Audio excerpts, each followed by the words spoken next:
Om Namo Bhagavate Vasudevaya. Om Namo Bhagavate Vasudevaya. Om Namo Bhagavate Vasudevaya.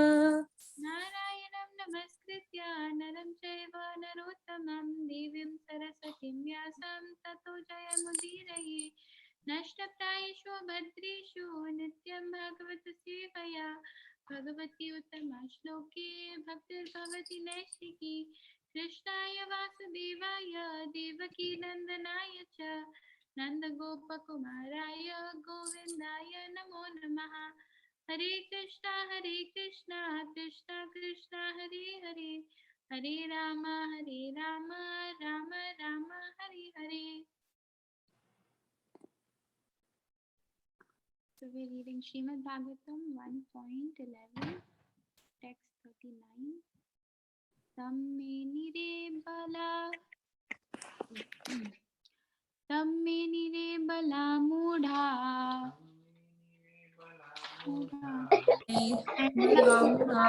Vratam raha Trainam Chanuvratam Raha. Apramana Vidubhartur Apramana Vidubhartur. Navika, the last time बोल रहे हो आप? Ishvaram matayo yatha. Ishvaram matayo yatha. Translation is simple and yet delicate. Women truly thought that Lord Shri Krishna, their beloved husband, followed them and was dominated by them.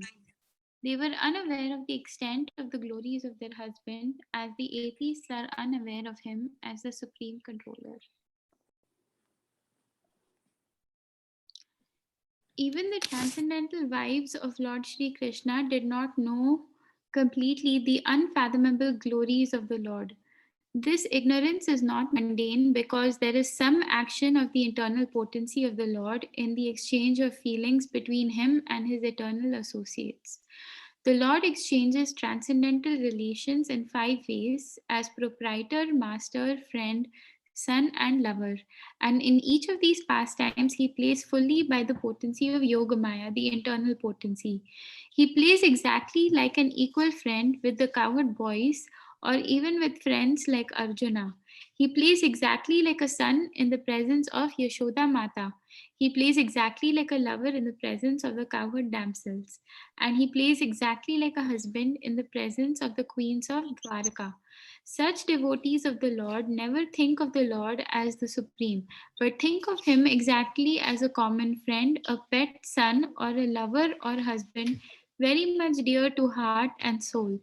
That is the relationship between the Lord and his transcendental devotees, who act as his associates in the spiritual sky where there are innumerable Vaikuntha planets. When the Lord descends, he does so along with his entourage to display a complete picture of the transcendental world where pure love and devotion for the Lord prevail without any mundane tinge of lording it over the creation of the Lord. Such devotees of the Lord are all liberated souls, perfect representations of the marginal or internal potency in complete negation of the influence of the external potency.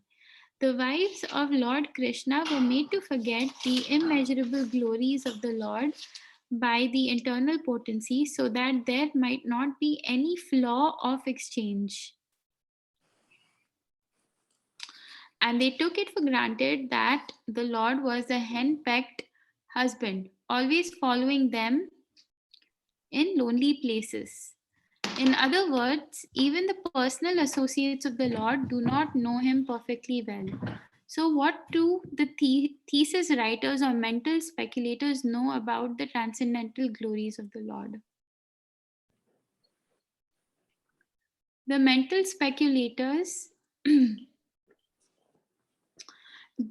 present different theses as to his becoming the cause of the creation, the ingredients of the creation, or the material and efficient causes of the creation, etc. But all of this is but partial knowledge about the Lord.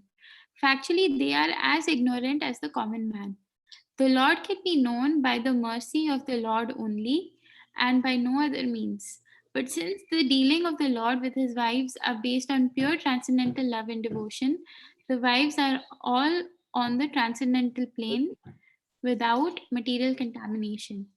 Thus end the Bhakti Vedanta purport, first canto, 11th chapter of Srimad Bhagavatam, entitled Lord Krishna's Entrance into Dwarka. Hare Krishna. This is a little difficult to understand. I mean, some concepts are familiar. If any devotee would kindly explain, it would be very helpful for me. Hare Krishna.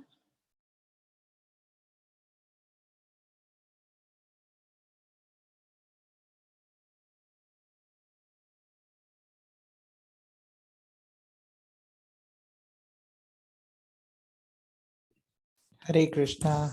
Thank you very much for reading. Anybody would like to share any reflections on this shloka?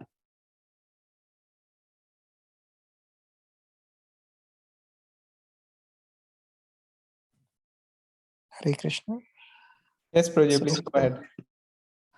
So, Prabhuji, I just understand the first part is that is the, I think, easier part maybe, which is basically saying that even the close associates of the Lord, they are not, they also, when they are exchanging rasas with the Lord, in whatever ras, be it Madhurya ras or the Vatsalya ras or Sakya ras, even they are not knowing the Lord as the supreme controller. But that is not to be misunderstood like the material, mundane consciousness, when we do not know the Lord as the supreme controller. Because for us, it is the Maya, the external potency of the Lord that is covering our intelligence, and we do not realize Krishna to be the supreme controller. But in the case of the close associates of the Lord, it is the Yog Maya, which is the internal potency of the Lord, which for the pleasure of Krishna himself, it covers the consciousness of his close associates, so that they associate with the Lord just as if he was a regular son for, like, Yashoda Mai or Nand Baba, or just like a regular friend for the Gopas, or just like a regular lover for his wives or the gopis. So in that sense, he is just acting in that relationship for that time and just enjoying that rasa with them, and not um,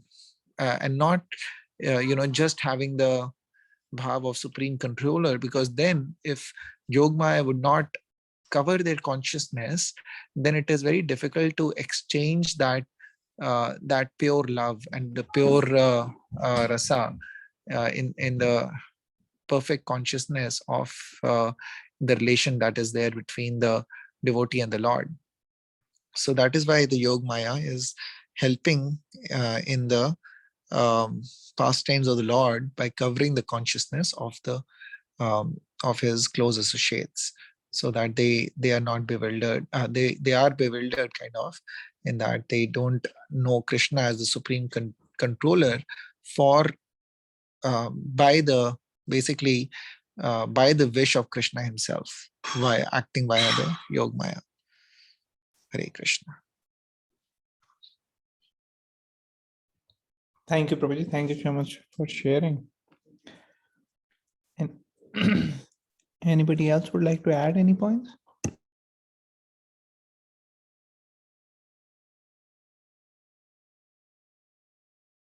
Hare Krishna, Prabhuji. Dhanvat Pranam. Hare Krishna, Hare Krishna. Please go ahead. Prabhuji, just wanted to share one point towards the end. So what I understood from couple of the lines mentioned is that it is very difficult to understand Krishna by our own efforts, and it is only by his mercy alone that we can understand him. Like I think Lakshita Mataji was asking yesterday that we are trying so hard, trying to chant, and still so many problems.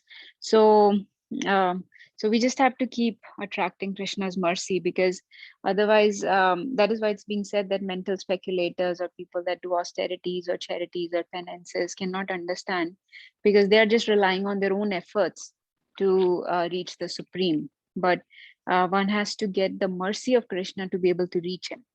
So that is why by chanting, we or by serving Vaishnava, serving Guru, and by all the processes that Prabhupada has mentioned, we are trying to attract Krishna's mercy, because by his causeless mercy alone we can understand him. I just wanted to make that point. So we may try make many efforts, but we cannot complain that our efforts are not amounting to much, because we're still waiting for Krishna's mercy.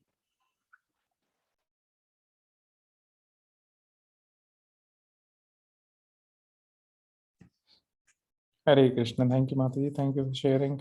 Very nice points. Both Nirpal and Mataji shared. Anybody else would like to make any points?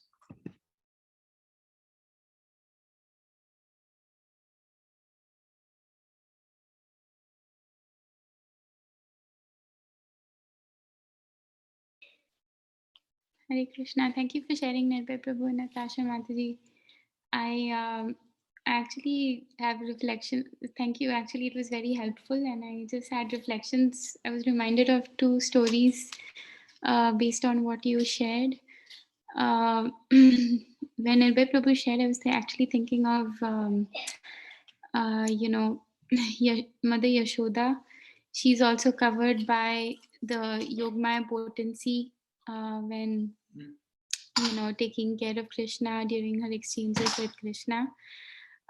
Even like during the eating like when she sees the universe in Krishna's, all the planetary systems in Krishna's mouth when he ate the dirt. That was one pastime I was reminded of as you were speaking, Prabhu. And Mataji, when you were speaking, about how we need Krishna's mercy to be able to understand, I was reminded of Damodar pastime, 2 fingers too short. So one finger you would need for our own efforts, and second, we have to just be patiently waiting for Krishna's mercy and continue practicing bhakti in the recommended processes. So thank you so much for sharing.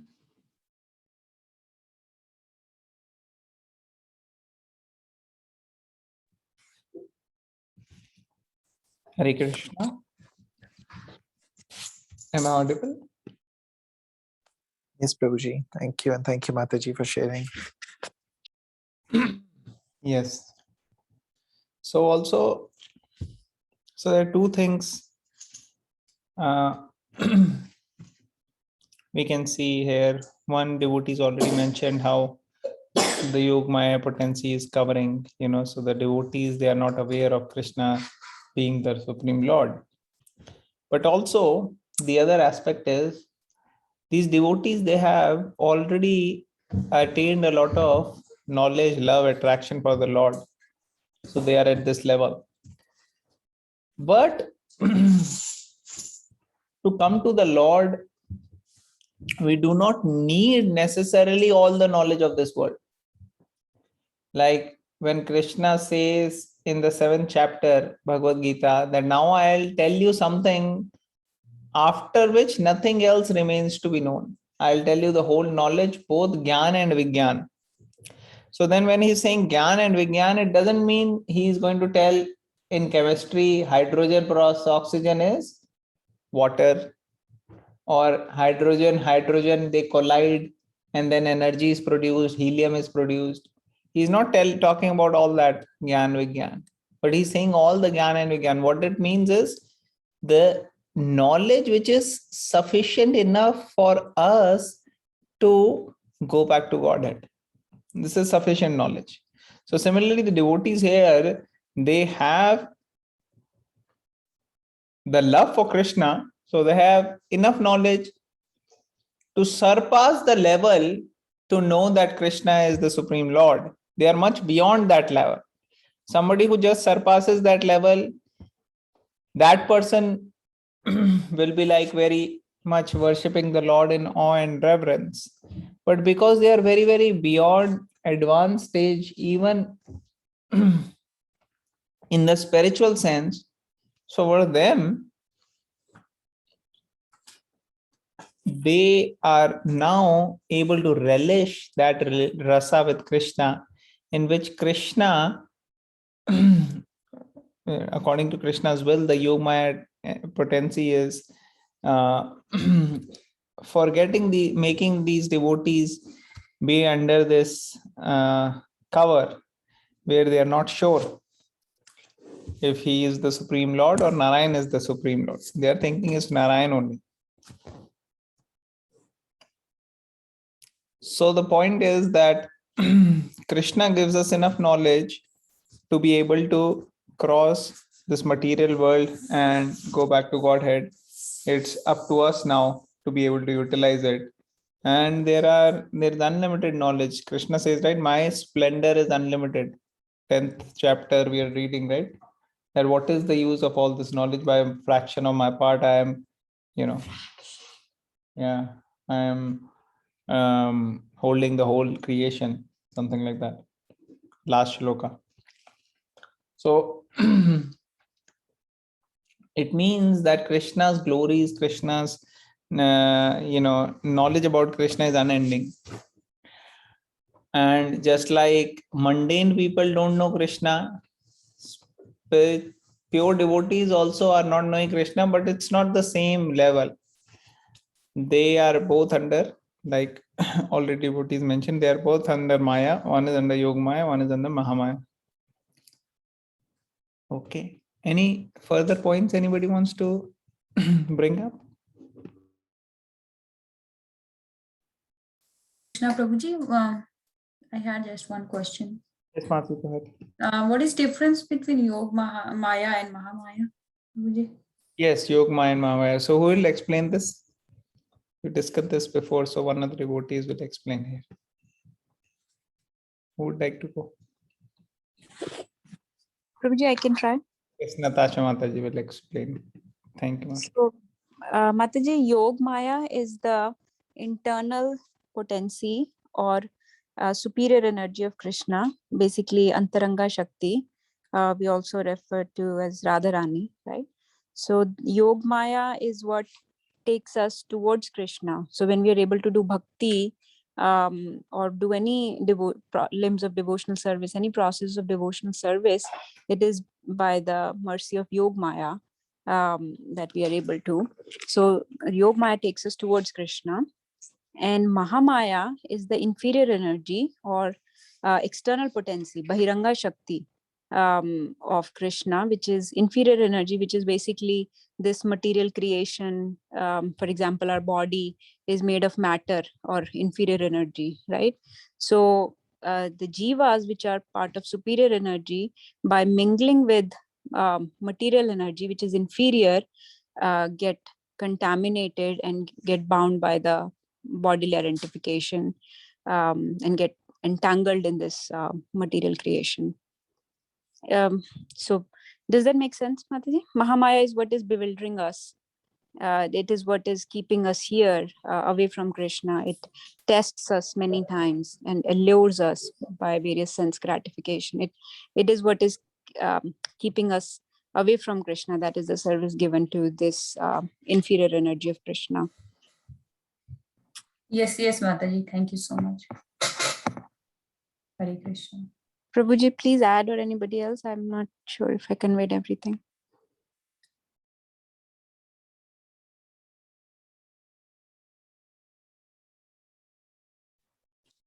Hare Krishna. Thank you, Mataji.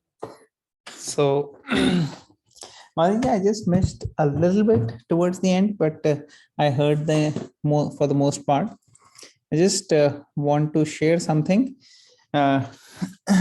Just making sure you have not already shared, but excuse me. Actually, Maya, the energy of the Lord, is said to be Yog Maya, Mahamaya.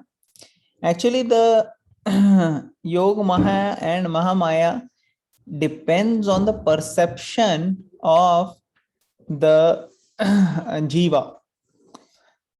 They are both the energies of the Lord only, but actually they are same.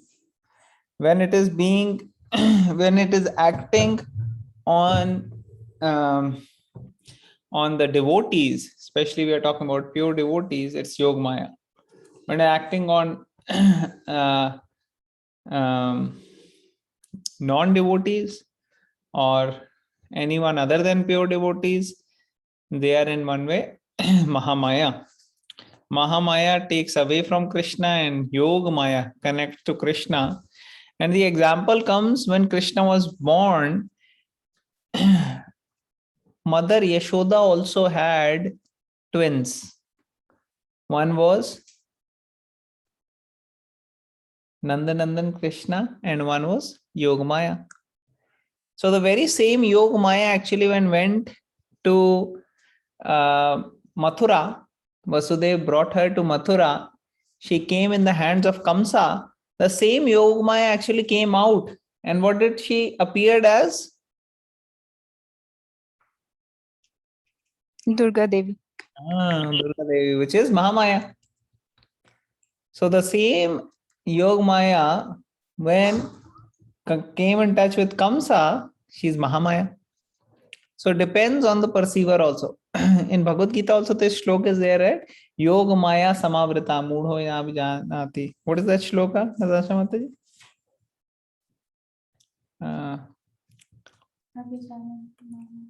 Yoga Maya Samavrita. If you Google it, you will find the shloka.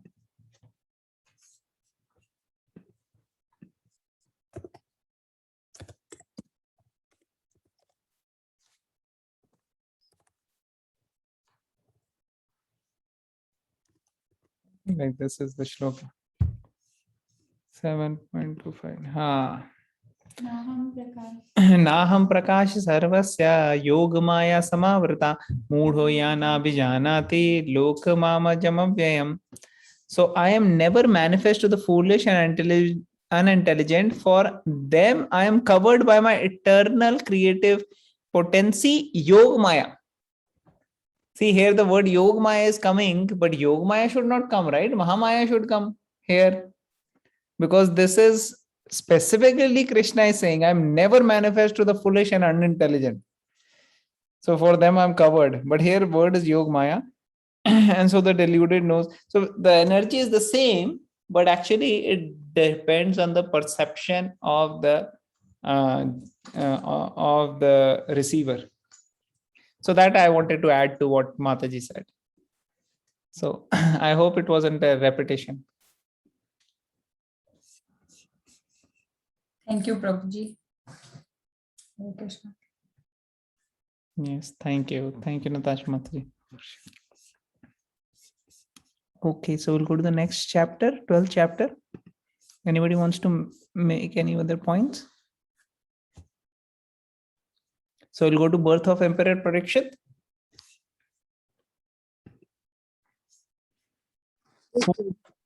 Who wants to read this one?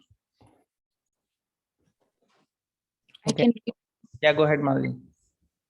Shaunakuvacha Anakavacha Ashwathamno Pasrishtena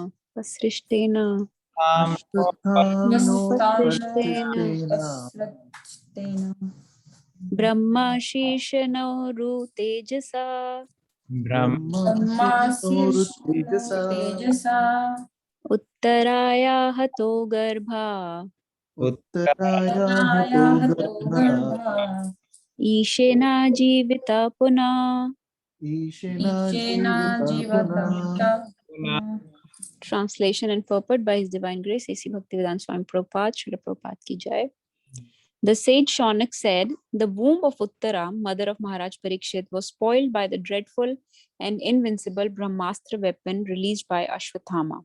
But Maharaj Parikshit was saved by the Supreme Lord.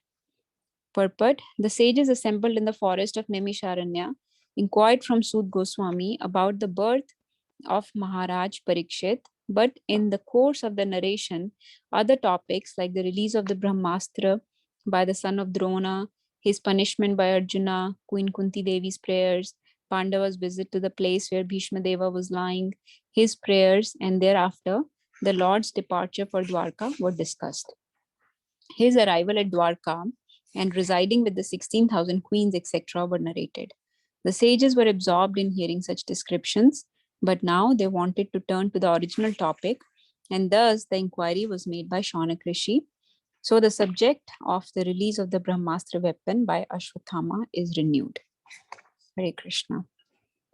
So here Shaunak Rishi is asking the question. So remember, Shaunak Rishi is the sage, one of the sages in Naimisharanya, who's heading this group of sages in Naimisharanya, and he's asking questions to Sud Goswami about various pastimes of Krishna, about what happened.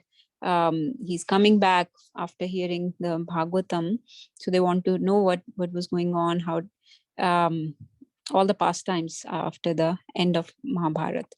So the topics got sidelined a little bit because they were talking about how Ashwathama released Brahmastra at Uttara to try to kill Maharaj Parikshit, but Maharaj Parikshit was saved by Supreme Lord.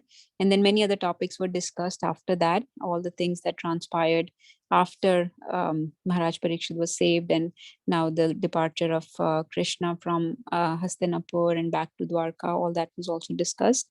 And now Shaunak Rishi wants to go back to talking about Maharaj Parikshit. So he's not asked a question, he's just saying a sentence, a fact that, so Maharaj Parikshit was saved by the Supreme Lord from this dreadful Brahmastra weapon. Hare Krishna.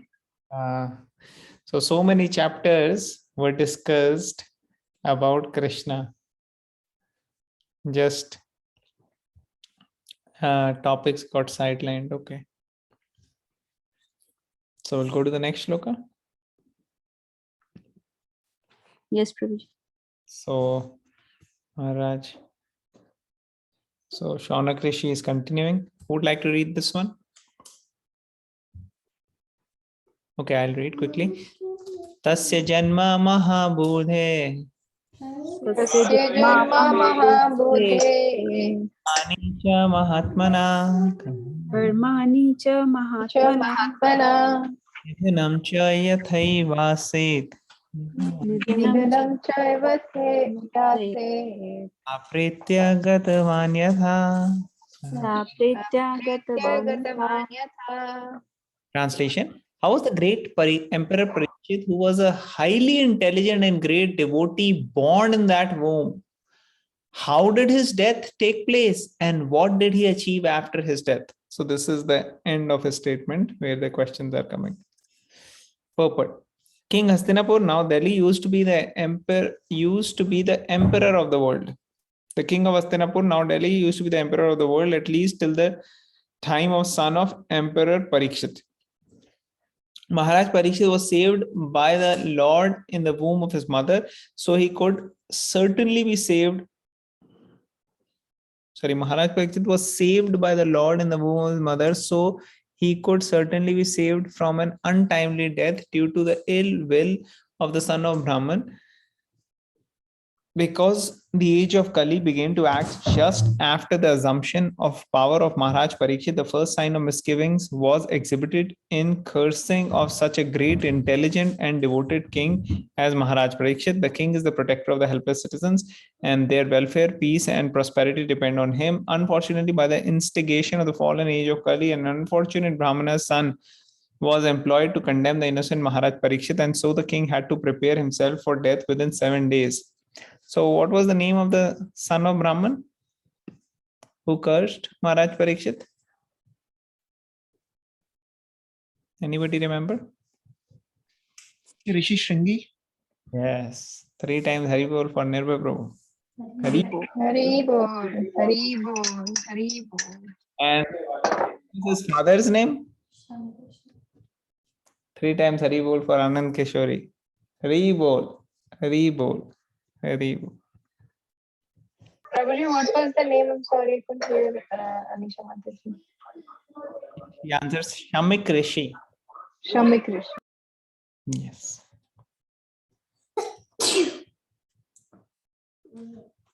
So, king of Hastinapur is the king of the whole world. Yeah, at least when Maharaj Parikshit and his son was there, and he was saved from the from this time and later on. So he was saved. Here, the son of Brahman actually is Ashwathama, though, right? Saved from an untimely death due to the ill will of the son of Brahman. And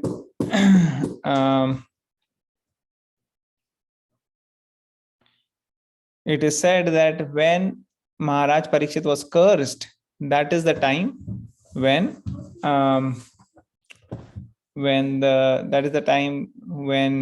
Kali Yuga began, because even the Brahmins, they became in one way whimsical, rather than being generous and working for other people. Now they are acting in an improper manner. So that is when Shringi cursed, right? The king is the protector of the helpless citizen and their welfare. So this we see so very important, that if the government or the leader or the king does not take proper decisions for the country, so much problem can happen. So we can see this in practical real life. So many decisions, or the way different countries they are running themselves, we can see how different leaders, when they take any kind of decision, it impacts and affects the people. So therefore, having a proper king is very, very important, and this was very much emphasized in the Vedic culture. And that's why Brahmanas were there who will make sure that the king is doing all the rules and all the things based upon the Shastras. And at the same time, they have no inclination to take the throne. They wanted someone who is good administrator, who is a good warrior. And this is such a nice system, actually. If you see, so many times I think about it and I feel like this is so amazing. And I feel like, if that kind of a system can be established, it is best. No democracy, no such thing is anyway close to having a king like Parikshit Maharaj or Yudhishthir Maharaj, or like they used to say Lord Ramachandra.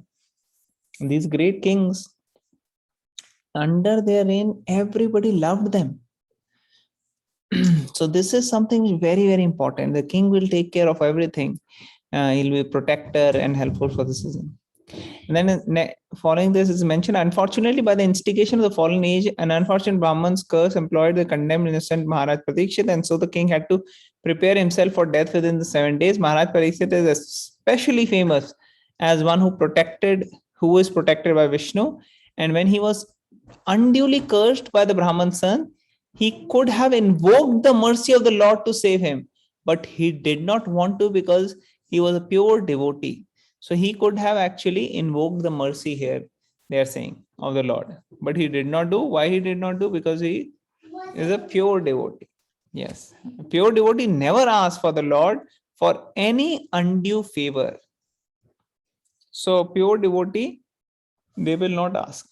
In fact, many times we are in a situation where we think, we don't have to ask Krishna, but we are not at that level. So we may have to ask Krishna, but our goal should be to ask for spiritual subject matters.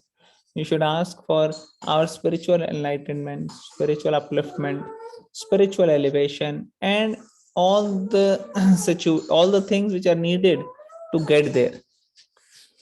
And if in case we are not even at that level, and we are still troubled by other things, we can always ask. Better than asking anybody else is to ask Krishna. But the pure devotee, he will not ask anything. So many of you may know the story of how we were discussing about Sanatan Goswami and Rup Goswami.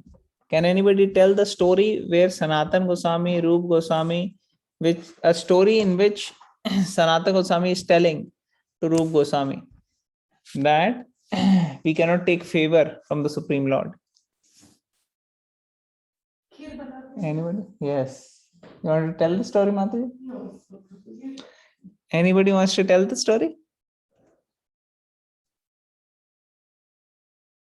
Prabhuji, I was just Go ahead, Mataji. Mataji, Prabhuji, I was just clarifying. I know the story where this was said to Raghunath Das Goswami. So Raghunath Das Goswami was also another story. Okay. So Raghunath Das Goswami story, I think recently we heard now.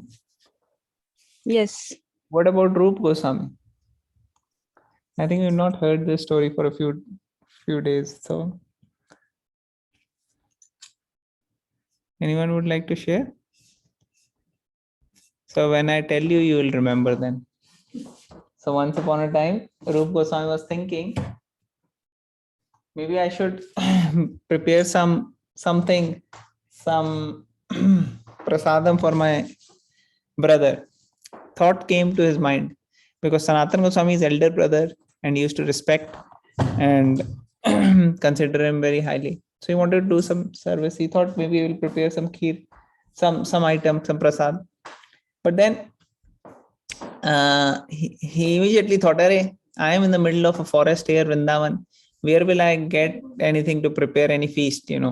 He let the thought go away. He thought, let us just focus on my services. But then a beautiful girl came, young. This girl, she brought a lot of items actually. Rice, sugar, milk.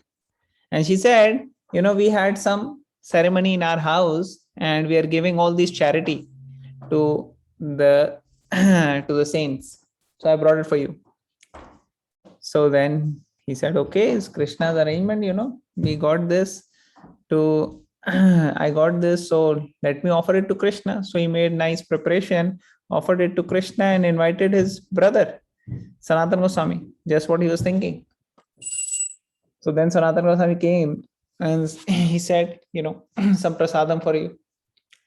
So then Sanatan Goswami is thinking, in the middle of the forest, where did you get all these items?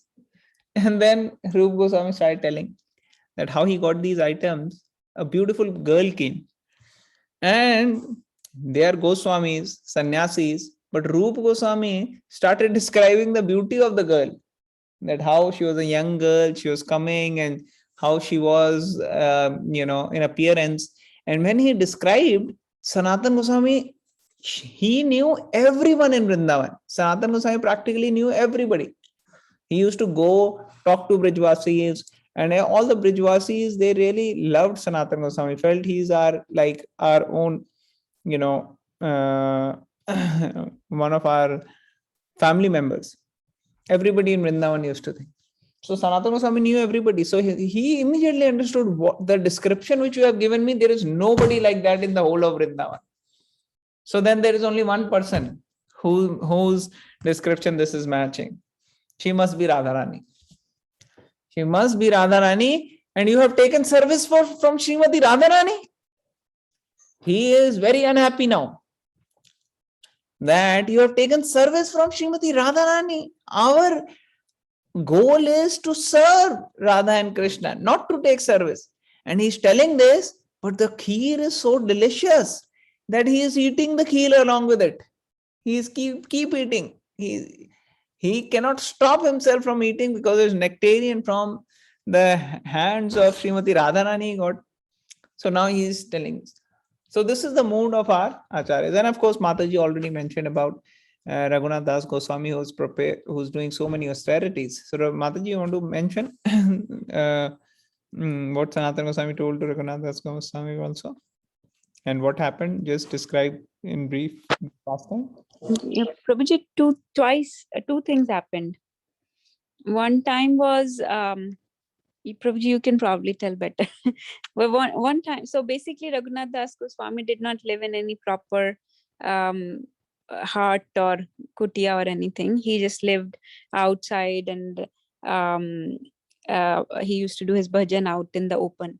So one time he was doing his bhajan by the banks of Yamuna, and Sanatan Goswami, I think, was watching. Is it Sanatan Goswami, right? Who was watching? And he saw a lion came. And Prabhuji, please tell me, I can't remember properly, but he saw Krishna who was protecting.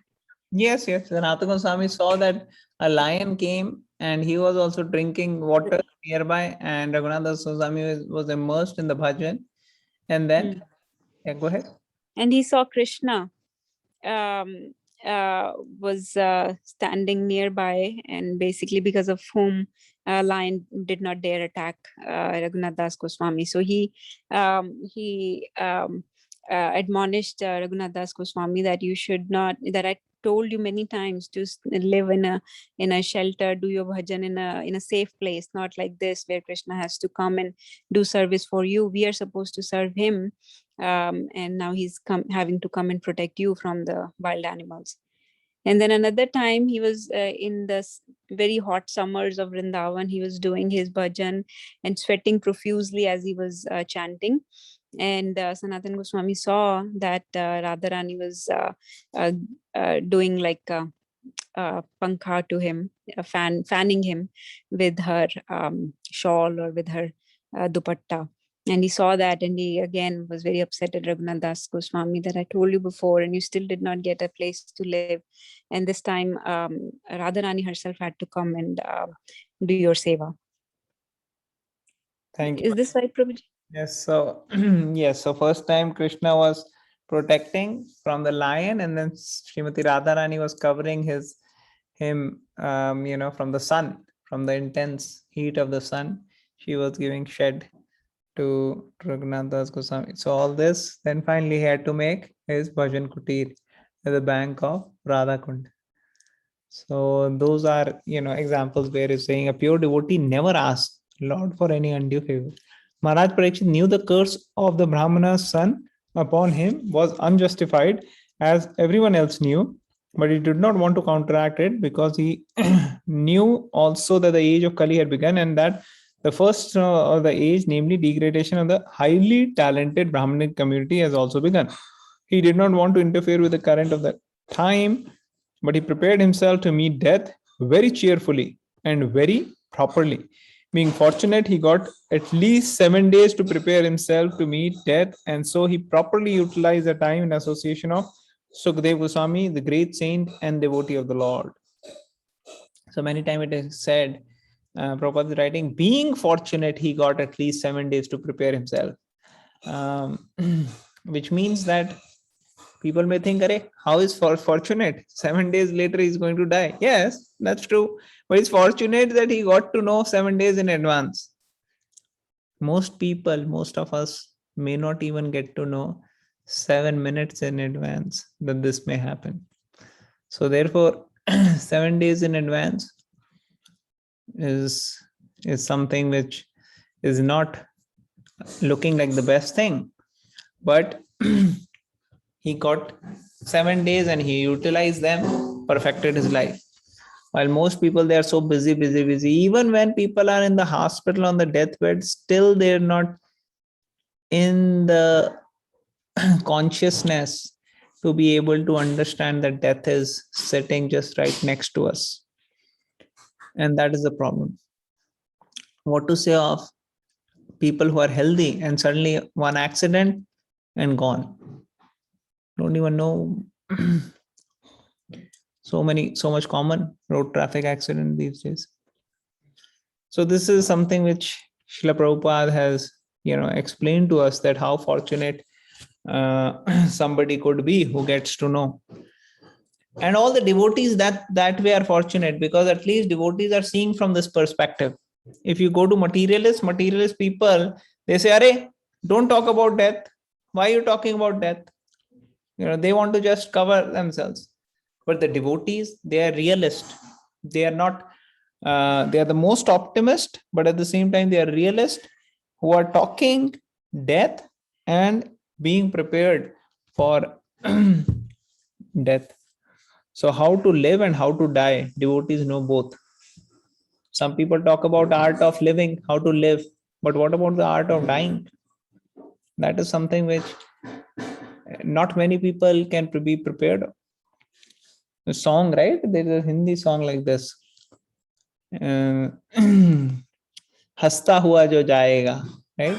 वो मुकंदर का Sikandar. So this is the most difficult thing to face for most people is death. That's why people are doing so much spending on their health related food, health related diets, different things. Death can come any moment. All right. Thank you very much, all the devotees. We'll stop here. Anybody else would like to make any final points?